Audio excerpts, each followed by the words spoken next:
नमस्कार, मैं हूं साक्षी मंगाई। क्या आपको याद है वो जमाना जब सिनेमा हॉल के बाहर लगी लंबी कतारें, टिकट खिड़की पर मची मारामारी, सीटियों और तालियों से गूंजता हॉल और दोस्तों के साथ सस्ते दामों में एक पूरा दिन सिनेमा के नाम। लेकिन आज मोबाइल स्क्रीन और ओटीटी के जमाने में क्या खो गया है हमारे देहरादून का वो फिल्मी रंग? देखिए हमारी खास रिपोर्ट। मैं इस वक्त खड़ी हूँ उस जगह जहाँ कभी देहरादून का मशहूर सिनेमा हॉल प्रभात हुआ करता था। एक दौर था जब यहाँ फिल्में देखने के लिए लोगों की भीड़ उमड़ती थी, टिकट के लिए लंबी लंबी कतारें लगती थी और कई बार तो लोग टिकट के लिए झगड़ भी पड़ते थे। लेकिन उस समय के साथ बहुत कुछ बदल गया। आज आप देख सकते हैं, जहाँ कभी फिल्मों का जादू चलता था वहाँ अब हल्दीराम का स्टोर खुल गया है। मल्टीप्लेक्स संस्कृति के आने के बाद देहरादून के कई पुराने सिनेमा घर या तो बंद हो गए हैं या किसी और रूप में बदल गए। चलिए ज़रा लोगों से जानते हैं कि उनका इस पर क्या कुछ कहना है।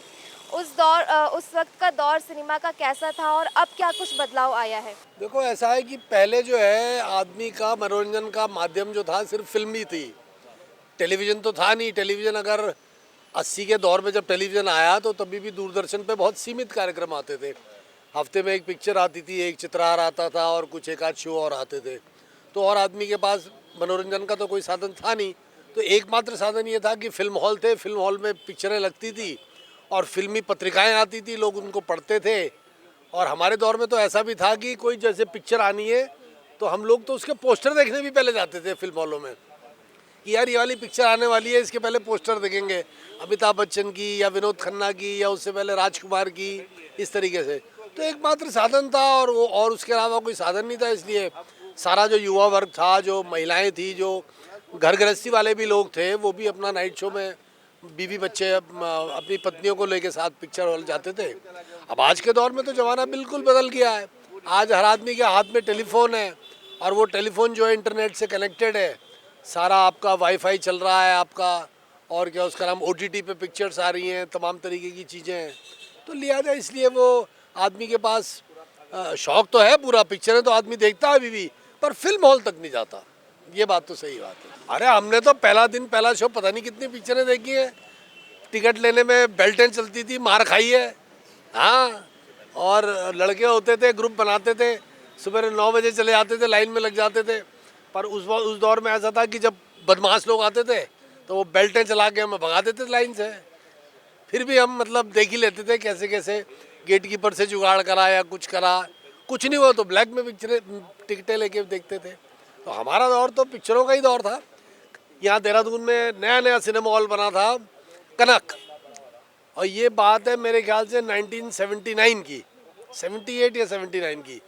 हम लोग, मैं क्लास 11th में पढ़ते थे, नया पिक्चर हॉल बना था और शत्रुघ्न सिन्हा की फिल्म आई थी कालीचरण। और उस वक्त उसमें 3 रेट थे। एक था उसका 1 रुपये 10 पैसे, 1 रुपये 90 पैसे और 3 रुपये 25 पैसे। इतनी भयानक भीड़ हुई थी कि मेरे ऐसा लग रहा था उस दिन की जैसे पूरा शहर ही कनक सिनेमा हॉल में आ गया हो। तो वो दौर हमने देखा है, वो पिक्चरें भी देखी हैं। तो उस टाइम पहाड़ों में कहीं कोई सिनेमा हॉल वगैरह नहीं होता था। तो जब हम पढ़ते थे 10वीं 9वीं में, तो हमारा एक एनसीसी का कैंप आया यहाँ टिहरी से, और बड़कोट में रानी पोखरी के पास वहाँ वो कैंप लगा। तो उन्होंने क्या करा कि उन्होंने कहा जी आज जो है लड़के देहरादून जाएंगे, सब बच्चे जा रहे हैं, जाओ। हम देहरादून घूमने आ गए। तो उस वक़्त पिक्चर लगी थी, ये है ना ओरिएंट सिनेमा, उसमें लगी थी पिक्चर, शोले थी शायद, वो पिक्चर ऐसी थी कोई। और वो हमने देखी, मगर हमको अजीब सा लगा, ये क्या कौन सी दुनिया में आ गए हम।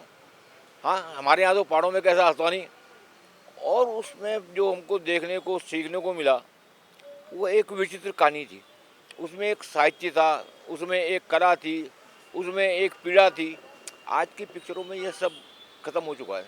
ना आज की पिक्चरों में कहीं साहित्य है, ना कहीं कला है, ना कहीं समाज की कोई ऊंच नीच बात का ख्याल है। आज तो जो जिसका मर्जी होता है वो बकवास करते चला जाता है। तो पहले का ज़माना ऐसा था बेटा, हमने तो ऐसा ज़माना देखा है। फिर हमारे यहाँ टीवी में, हमारे घर के पास एक पिक्चर हॉल बना, और वो टीन की चादरों का एक सेट बना करके, और वहीं लोग देखा करते थे।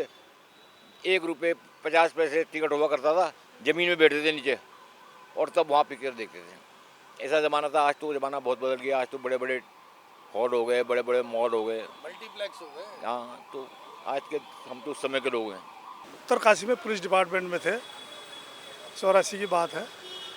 तो हमारे 9 से 12 जो है 12 से 4 बजे तक गश्त रहती थी। तो वह प्रसाद टॉकीज है और एक सरदार जी का टॉकीज है। तो हम जो है 9 से 12 वाली कोई पिक्चर नहीं छोड़ते थे, अपना टाइम भी कट जाता था। और अमिताभ बच्चन और धर्मेंद्र और हेमा मालिनी की कोई पिक्चर नहीं छोड़ते थे। तो उसमें जो है कि साधन पिक्चरों का ही था, तो मनोरंजन साधन भी था और अपना टाइम भी कट जाता था। तो यही था हमारा उस समय का। और अब बहुत साल हो गए हमने पिक्चरें नहीं देखी।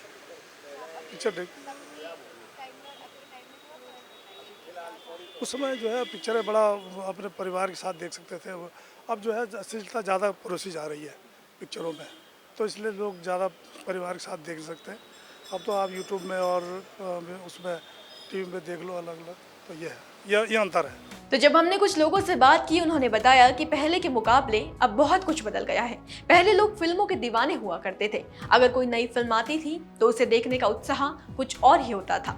यहाँ तक कि जब किसी फिल्म का पोस्टर आता था तो लोग उसे देखने के लिए भी 1-2 दिन पहले ही पहुंच जाया करते थे। उस जमाने में फिल्म का टिकट सिर्फ 1 रुपए 10 पैसे का हुआ करता था, लेकिन भीड़ इतनी होती थी कि टिकट के लिए धक्का मुक्की तक हो जाती थी। कई बार तो हमें टिकट के लिए मार तक खानी पड़ी है। मगर जो जुनून और क्रेज उस वक्त फिल्मों के लिए था, वो अब बहुत कम देखने को मिलता है।